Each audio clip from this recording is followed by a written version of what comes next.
15,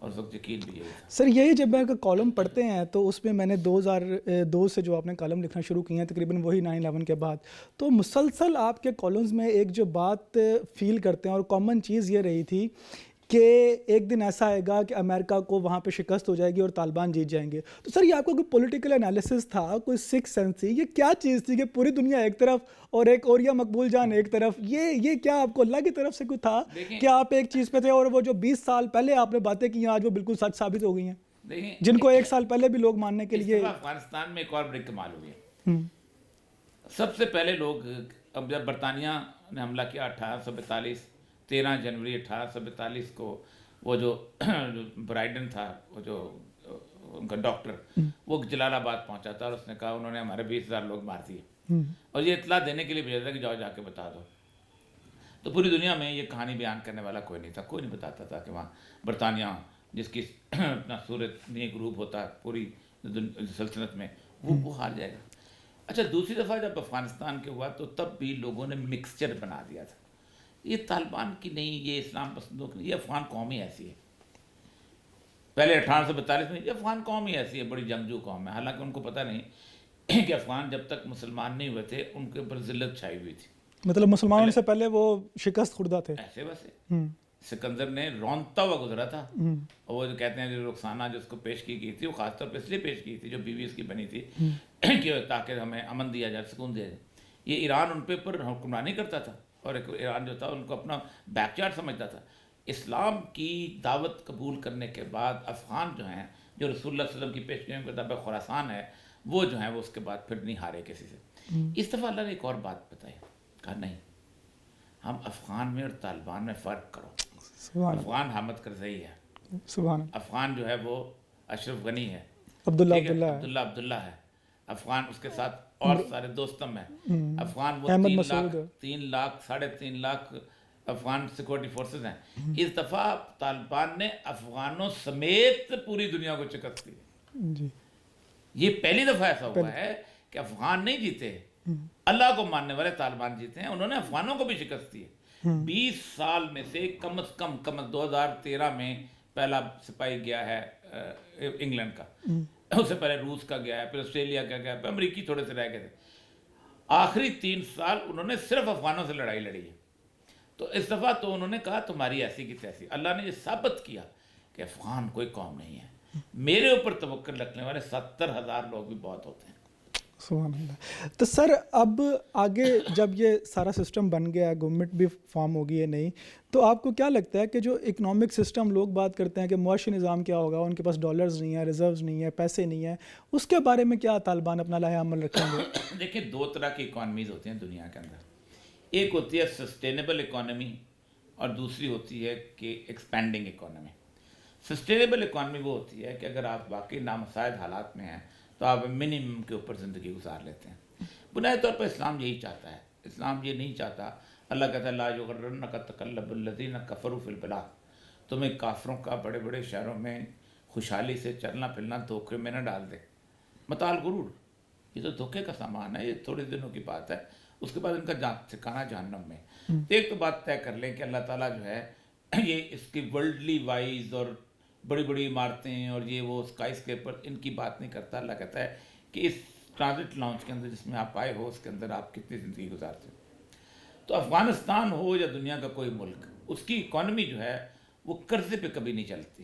دنیا کی کوئی اکانومی قرضے پہ نہیں چلتی، کیونکہ آپ ڈالر نہیں کھاتے، آپ پاؤنڈ نہیں کھاتے، آپ اپنے ملک کے اندر اگنے والا غلہ کھاتے ہیں، اپنے ملک کے اندر اپنے بکریوں کے اپنے جانوروں کے آپ گوشت کھاتے ہیں، اپنے ملک کے اندر پانی پیتے ہیں جو آپ کے موجود ہوتا ہے ذرائع اس کے اندر پاچی کے اندر، اپنے ملک کے اندر اگنے والی کپاس سے آپ کپڑا پہنتے ہیں، اپنے ملک کے اندر اگنے والی آپ گندم سے لکڑی سے آپ ایندھن کا کام کرتے ہیں، یا گیس ہے یا باقی چیزیں. تو افغانستان جو ہے زندگی گزارنے کے لیے سب سے سسٹینیبل ملک ہے. جتنے ان کے لوگ ہیں ان سے کئی گنا زیادہ ان کے پاس جانور موجود ہیں. افغان کہتے ہیں کہ ایک بھینس جو ہے اس کے دودھ سے 6 مختلف قسم کے کھانے بنتے ہیں. وہ کرت بناتے ہیں اور اس کرت کے ساتھ ساتھ اور بہت سی بے شمار چیزیں ہیں جو ان کے ایون کے سویٹ ڈش تک بھی اسی بھینس کے اس کے دودھ سے ہوتی ہے، اور اس کے ساتھ ساتھ پھر اس کے گوشت سے جو کچھ بنتا ہے، بکری سے جو کچھ. ایک تو یہ ہے کہ سسٹینیبل اکانومی کے لیے، زندگی گزارنے کے لیے ان کو 1 روپے کی بھی ضرورت نہیں چاہیے. ایک تو یہ ہو گیا. دوسرا ان کی بے شمار منرلز ایسی ہیں جو اس کو وہ پابندی بھی لگا دے اب کسی اور چیز کے اوپر، مثلا ہیرون کے اوپر، باقی چیزوں کے اوپر، تو ان کی سسٹینیبل جو ہے وہ سمگلنگ ان کی مستقل چلی آ رہی ہے، اور ایک دن کے لیے بھی نہیں رکی. نہ وہ طالبان کے زمانے میں رکی ہے، نہ وہ انگریزوں کے زمانے میں رکی ہے، نہ وہ امریکیوں کے زمانے میں رکی ہے. اس میں آپ کو بتائیں، آپ ان کے پاس کیا ہے جو اسمگل مستقل ہوتا ہے؟ ان کے پاس گرینائٹ ہے، ان کے پاس ماربل ہے، ان کے پاس پریشس سٹونز ہیں، ان کے پاس ایون لیتھیم بھی ان کی کسی نہ کسی حد تک ان کا را مٹیریل جو ہے وہ ایکسپورٹ، آئرن اور تک ان کی وہ وہاں سے ایکسپورٹ ہوتی ہے، اور پاکستان کے تھرو ہوتی ہے. طالبان نے اپنے زمانے میں اس پہ ٹیکس بھی ختم کر دیا تھا کہ ٹھیک ہے آپ نے جو اپنی زندگی گزارو، یہاں تک کہ اس میں اس ٹریڈ میں ڈالر کا رد و عمل دخل نہیں ہے. نہیں، اس میں وہ جس کرنسی میں بھی آپ چاہیں گے کر آپ سکتے اس ہیں. کو کر سکتے ہیں. آج آپ پاکستان نے کہا نا کہ ہم اس کو کر لیں گے اس میں روپے کے اندر، جس کرنسی میں آپ کرنا ہے وہ کرنسی مارکیٹ کے اندر موجود ہے. پھر اگر اس کرنسی کے راستے میں آپ پٹرول خریدنا چاہتے ہیں، سب کچھ کرنا، آپ دیکھیں اگر داعش جو ہے جس کے پوری دنیا کے خلاف تھی، اگر وہ سال کا $2 ارب کا تیل بیچ سکتی ہے تو افغان کیوں نہیں بیچ سکتے؟ ٹھیک. اور پھر اور ایک ملک سسٹینیبل ملک ہے، انہوں نے 5 سال چلا کے دکھایا، وہ پہلی دفعہ نہیں آ رہے، اور 5 دفعہ آپ نے ناکہ بندی کی تھی تب انہوں نے چلا لیا تھا. تو کوئی مشکل کام نہیں. ایک تو یہ ہے. دوسرا یہ ہے کہ انہوں نے آگے کیسے بڑھنا ہے. اس کے لیے ان کو بنیادی طور پر دنیا کے سامنے ایک اقتصادی ماڈل پیش کرنا پڑے گا.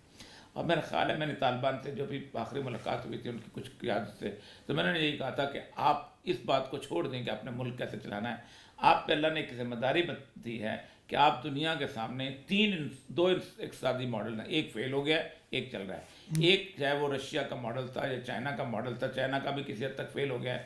اور وہ یہ تھا کہ آپ جو ہے ماڈل ایسا بلٹ اپ کریں کہ جس میں IMF اور ورلڈ بینک کے ماڈل سے مختلف ہو.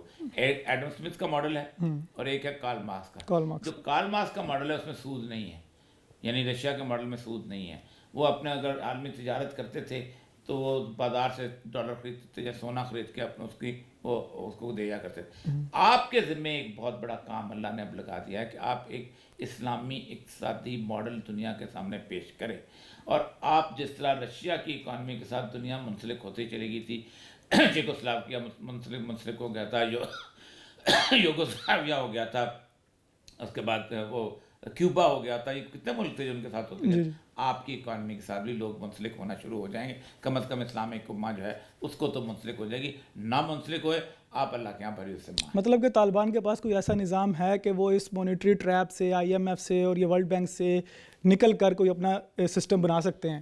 نہیں، فیوچر پہ بہت سارا کام ہوا ہے، بہت سارا کام ہوا ہے، اور لوگ ان کے ساتھ کام کر بھی ان کے ساتھ تعاون کریں. ہم نے اچھا، آپ کا پلان ہے؟ میرا پلان ہے جانے کا انشاءاللہ. اس کے بعد یہ پورے اقتصادی ماڈل وہاں لے جا کے کہ ایک اسلامی مالیاتی، اسلامک مانیٹری جو آپ پاکستان میں بھی ایک لے کے آ رہے تھے سسٹم، اسلامی مانیٹری سسٹم بنا لیا اور انہوں نے ایک ایسا بینک قائم کر لیا جو مکمل طور پہ، تو پھر تو ہم پاکستان آ کے کہیں گے کہ بھئی پاکستان بھی ہمارا بینک کھولنے کی اجازت دے. اور اگر اسٹیٹ بینک کھولنے کی اجازت نہیں دیتا تو اسٹیٹ بینک جانے، اس کے کرندے جانے، اور اللہ تبارک و تعالیٰ جانے، اور قیامت کا دن جانے. اگر ہم سعودی عرب کو کہیں گے، اگر ہم اس کو کہیں گے، اپنا ایران کو کہیں گے کہ یہ ہمارا ماڈل ہے، اس ماڈل کے تحت ہم گولڈ اور سلور کرنسیز کی بنیاد کے اوپر چل رہے ہیں اور اسی کو ہم بیسس بنا رہے ہیں، اور ہم انٹرنسک ویلیو آف دا منی کی صورتحال پہ چل رہے ہیں، اور ہم کسی قسم کی انفلیشن سے بالا تر ہو جائیں کیونکہ پیپر کرنسی ہم نہیں رکھ رہے، اور اس کے آپ ہمارے ساتھ اکاؤنٹ کھولیں اور ہمارے بینکس کو لے کے آئے آپ نے سر، تو پھر تو ہم بھری ذمہ ہیں. اور اگر وہ نہیں لے کے آئیں گے تو اللہ جانے، اور اللہ کا رسول صلی اللہ علیہ وسلم جو ہے ان کے ساتھ جنگ ہے، وہ تیاری کر. اچھا سر، یہ جو ابھی گورنمنٹ بنی ہے طالبان کی، یہ پین اسلامک ہوگی یا یہ محدود رہے گی صرف افغانستان تک، یا آگے ایکسپینڈ کریں گے؟ یہ دیکھیے، پین اسلامک کبھی تو نہیں ہو سکتی. اس کی ایک وجہ ہے، اس کی ایک بنیادی وجہ یہ ہے کہ انہوں نے پوری کی پوری باؤنڈریز جو ہیں ان کو مقدس بنایا ہوا ہے دنیا پوری نے. پین اسلامک اس وقت ہو سکتی ہے کہ جب مراکش سے لے کے برنائی تک عوام جو ہیں وہ ان کو کہیں کہ آپ ہمارے ساتھ پین اسلامک بنیں. یہ آگے ایک مجموعہ بن سکتی ہے. مثلا فار ایگزامپل ہو سکتا ہے کہ پاکستان اس میں شامل ہو جائے، ہو سکتا ہے کہ تاجکستان یا پاکستان جیسی ریاست اس میں شامل ہو جائے، ٹھیک ہے، ہو سکتا ہے کہ اور 1-2 ریاستیں اور تب تو چھوٹی موٹی تو بن سکتی ہے. لیکن میرا خیال ہے کہ پین اسلامک نعرہ جو ہے بہت بڑی بیوقوفی ہوگی. دیکھیں، علامہ اقبال اور جمال الدین افغانی میں ایک فرق ہے. علامہ اقبال بھی دونوں ساری زندگی یہی نعرہ لگاتے رہے پین اسلامزم کا، جمال الدین افغانی بھی پین اسلامزم کا نعرہ لگاتے۔ علامہ اقبال کو اندازہ ہو گیا کہ 1920 کے بعد جو ہے یہ نہیں بننے دیں گے پاکستان، بین اسلامک ملک نہیں بننے دیں گے، تو انہوں نے دیکھیں آپ اندازہ کریں تو قومی نظریہ جو بنایا وہ صرف اور صرف اس کے درمیان بنایا اپنا انڈیا اور پاکستان کے طرف، یعنی برصغیر پاکستان، کہ ان کو پتہ تھا کہ برصغیر کی باؤنڈری کو کوئی توڑنے نہیں دے گا، تو انہیں صرف اس کا نظریہ دیا، تو پھر ایکسپینڈ ہو جائے تو پھر ان کو کہا کہ بات۔ اچھا سر، انٹرنیشنل میڈیا خبریں لگا رہا ہے کہ حقانی گروپ میں اور ملا عبدالغنی برادر میں کوئی چپکلش ہے، وہ زخمی ہو گئے ہیں، ان میں کوئی صداقت ہے؟ آپ کو لگتا ہے ملا عبدالغنی طالبان کے اندر امیر جو ہے وہ سب سے امپورٹنٹ چیز ہوتی ہے، اور اسی کی فالوئنگ ہوتی ہے، یا پھر ٹرائبل سوسائٹی میں ٹرائبل فالوئنگ ہوتی ہے۔ امیر کے طور پہ ملا مولانا ہبت اللہ جو ہے ان کو سب نے تسلیم کیا ہوا، اور میں جب سے یہ طالبان کی حکومت کا چل رہا تھا میں نے پہلے دن کہا تھا کوئی اور نہیں آئے گا، مولانا ہبت اللہ خنزادہ جو ہیں وہی آئیں گے۔ لوگ بڑی تبصرہ کرتے تھے عبدالغنی برادر آئے گا، فلانا آئے گا، نہیں، عبدالغنی برادر کی اپنی کوئی فالوئنگ نہیں ہے، ذاتی فالوئنگ نہیں۔ جو 60-70 ہزار طالبان ہیں نا، طالبان خالصتاً جو ہیں وہ امیر اس کی بیعت ہے مولانا ہبت اللہ، اس کے اندر جتنے بھی لوگ ہیں وہ سارے امیر کی اطاعت کرتے ہیں، اسی پہ لڑتے ہیں۔ ہبت اللہ صاحب مولانا عبدالغنی برادر تو یہاں جنگ میں رہا، سوری قید میں رہا، پاکستان میں قید رہا، تو ان کی کیا فالوئنگ ہو سکتی ہے؟ ہاں بہرحال ان کی ایک عزت ہے اور وہ ہے سب کچھ، طالبان میں یہ چیز نہیں ہے، جھوٹ ہے سارا کہ یہ بن رہا پروپیگنڈا، کوئی چیز ایسی نہیں ہے جو گروپنگ ہو۔ اگر گروپنگ ہونی ہوتی تو افغانستان سوسائٹی میں پٹھانوں کی اور تاجکوں کی ہوتی، پٹھانوں کی اور ازبکوں کی ہوتی، پٹھانوں کی اور ہزاروں کی ہوتی، آپس میں پشتون جو ہے اس کی کوئی ایسی صورتحال نہیں ہے وہاں پر۔ سر بھارت کا کیا بنے گا؟ وہ $3 بلین اور اتنی زیادہ انویسٹمنٹ، وہ کدھر جائے گا بیچارہ؟ دیکھیں یہ اللہ، پہلی بات یہ ہے کہ ایک بات یاد رکھیں کہ انڈیا کی شکست پاکستان کا ایک آنے کا بھی رول نہیں ہے۔ جس وقت انڈیا جو تھا 66 کیمپ چلا رہا تھا وہاں پر افغانستان میں، اور امریکہ کی سرپرستی میں چلا رہا تھا، تو ہم ان سے کولیشن سپورٹ فنڈ کی بھیک مانگ رہے تھے۔ جس وقت 66 کیمپ چلا رہا تھا ہم سارے طالبان کے مخالف جو گورنمنٹ تھی، افغان سیکورٹی فورسز، ہم ان سے گلے مل رہے تھے۔ ہمارا تو حال یہ تھا انڈیا کے معاملے میں۔ انڈیا کو جو شکست دلوائی ہے یہ اللہ تبارک و تعالیٰ نے ایک نشانی کے طور پہ دلوائی ہے کہ کیا ہم بحیثیت قوم اس غزوہ ہند کے لیے تیار ہیں کہ نہیں ہیں، کیونکہ غزوہ ہند کے لیے انڈیا کا کمزور ہونا بہت ضروری ہے۔ انڈیا کمزور نہیں ہوگا تو غزوہ ہند نہیں ہوگی، اس طرح کی نہیں بن سکتی فتح ہم کرانے۔ اس غزوہ ہند میں اگر ہم تیار نہ ہوئے تو ایک بات یاد رکھیں، اللہ تبارک و تعالیٰ اس بات پہ قادر ہے کہ ہماری پوری نسل کو تباہ و برباد کر دے، اور اس کے جائے ایک نئی نسل آباد کرے کہ جو اس جنگ میں شریک ہو۔ اور مجھے نہیں لگتا کہ ہم جو ہیں اس جنگ کے لیے ابھی تیاری پوری کی ہوئے ہیں۔ ہمارے ہاں تو علماء کی تقریروں میں سے جہاد کا لفظ خارج ہو گیا، عوام تو دور کی بات ہے۔ سر اس سارے سینیریو سے، اس 20 سال سے، اس جنگ سے امت کے لیے، خاص طور پہ پاکستان کے لیے کیا سبق ہے؟ کوئی سبق ہے پاکستان کے لیے کہ وہ؟ دیکھیں ایک بات تو پہلا سبق یہ ہے کہ جو لوگ جمہوریت کی گاڑی پہ سوار ہو کے اسلام لانا چاہتے ہیں ان کو بھول جانا چاہیے کہ اسلام آئے گا۔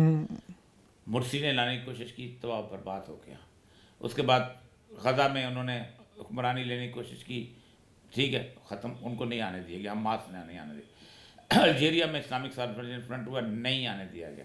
آپ بھی لاکھ کوشش کر لیں، خواہ جماعت اسلامی ہو یا جمعیت علماء اسلام ہو، جمہوریت کی گاڑی پہ چڑھ کے آپ کو، چاہے تحریک لبیک ہو، تحریک لبیک تو ابھی تازہ ہے، ابھی تو تم پہ بین لگ گیا، ان پہ کوئی بھی جمہوریت کی گاڑی پہ چڑھ کے نہیں آ سکتا۔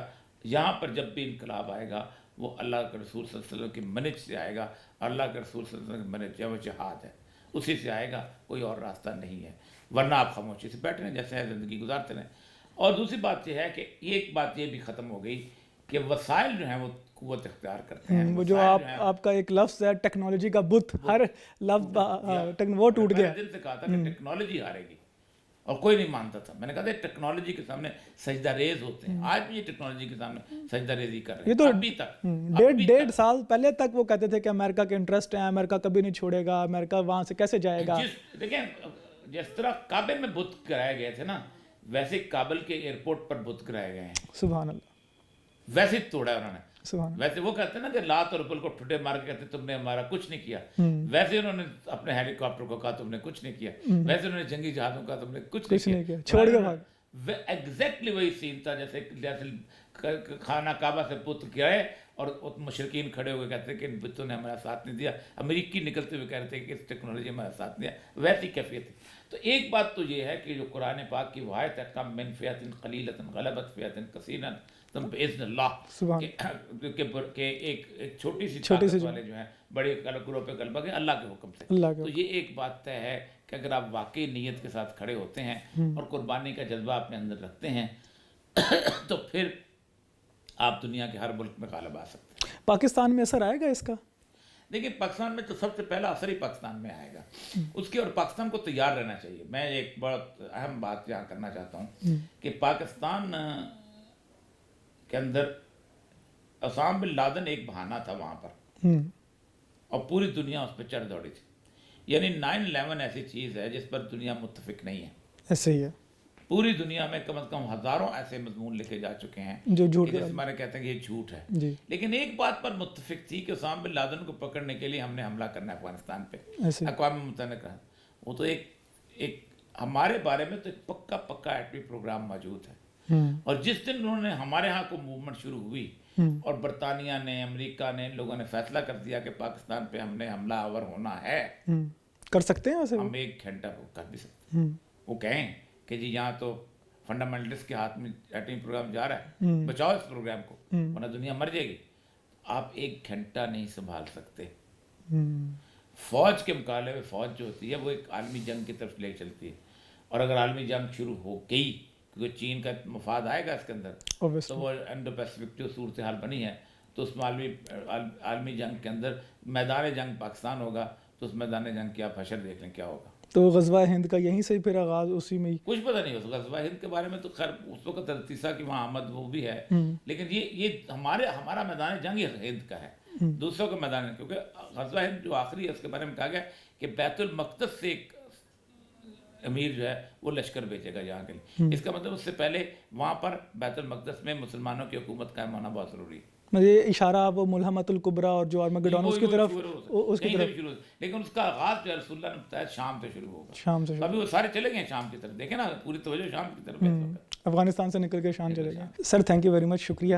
ناظرین آپ کا بڑا شکریہ، اور میں امید کرتا ہوں کہ آپ کو اس انٹرویو سے بہت زیادہ چیزیں جاننے اور سمجھنے کو ملی ہوں گی۔ اللہ تعالیٰ آپ کا حامی و ناصر ہو۔ اللہ حافظ۔